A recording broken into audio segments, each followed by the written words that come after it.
The 12th of June, 71. Gregory Peck drove west on Sunset, with production notes on the seat, because in 20 hours, Frank Sinatra would walk to the Amundsen stage and tell 2,000 people he was done, and Gregory was the man who had agreed to make sure that departure was worthy of the man making it. Wait, because what he found in that dressing room would stay with him for 32 years and explain something about courage no performance could contain. He had produced this concert because Frank asked him directly, at a card table in Palm Springs 6 weeks earlier, "I need someone I trust, and I need it to be you." Gregory said, "All right." Close friends since the early Hollywood years, poker buddies who understood that real loyalty was the one game played without a strategy. The stage was set by 5 o'clock. Then Gregory knocked on the dressing room door.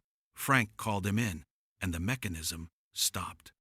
Frank Sinatra was in a dark suit, at the far end of a green room smelling of gardenias and smoke, bourbon on one knee, looking at nothing with the attention of a man who has been doing that for a while. 55 years old. He did not stand. "Close the door," he said. Gregory did. He took the chair 3 feet away and said nothing, because the most valuable gift you could give a man in that state was silence that asked nothing.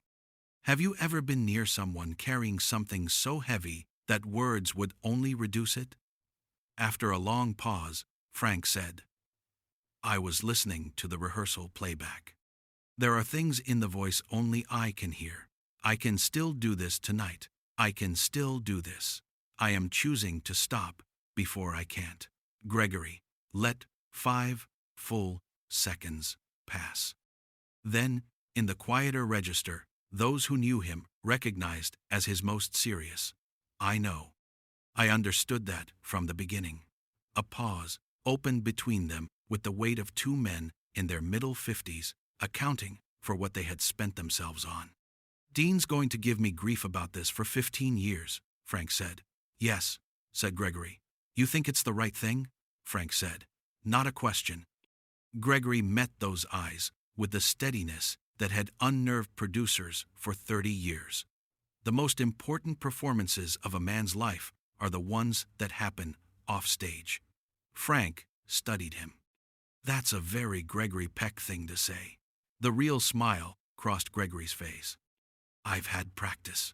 A production assistant knocked, asking about a timing cue Gregory had already logged twice. Gregory rose to his full 6 feet and 3 inches, opened the door, and said with measured calm that the question did not need to be asked again. Footsteps retreated. Frank watched from the chair. "You enjoy that," he said. "I enjoy precision. There's a difference." Frank laughed the private laugh, not the performed one. "Sit down, Greg. 10 more minutes before I have to be Frank Sinatra again." So Gregory sat. In the quietest room in a building that would hold 2,000 people in 3 hours, 2 men said only what was true. The next night, Gregory stood in the wings and watched Frank Sinatra walk out to an audience already on its feet. Watched him sing 11 songs from a life that had accumulated enough to fill that hall all the way to Angel Eyes, which ends on an unresolved note the song deliberately refuses to fill, and then watched Frank step to the microphone and say quietly, "Excuse me while I disappear." 2,000 people did not move. Gregory Peck did not move at all. Frank came back 2 years later, and Gregory would register faux irritation whenever the retirement came up. "You mean the concert when Frank retired?" The sarcasm of a man needling his friend across 2 decades of card tables.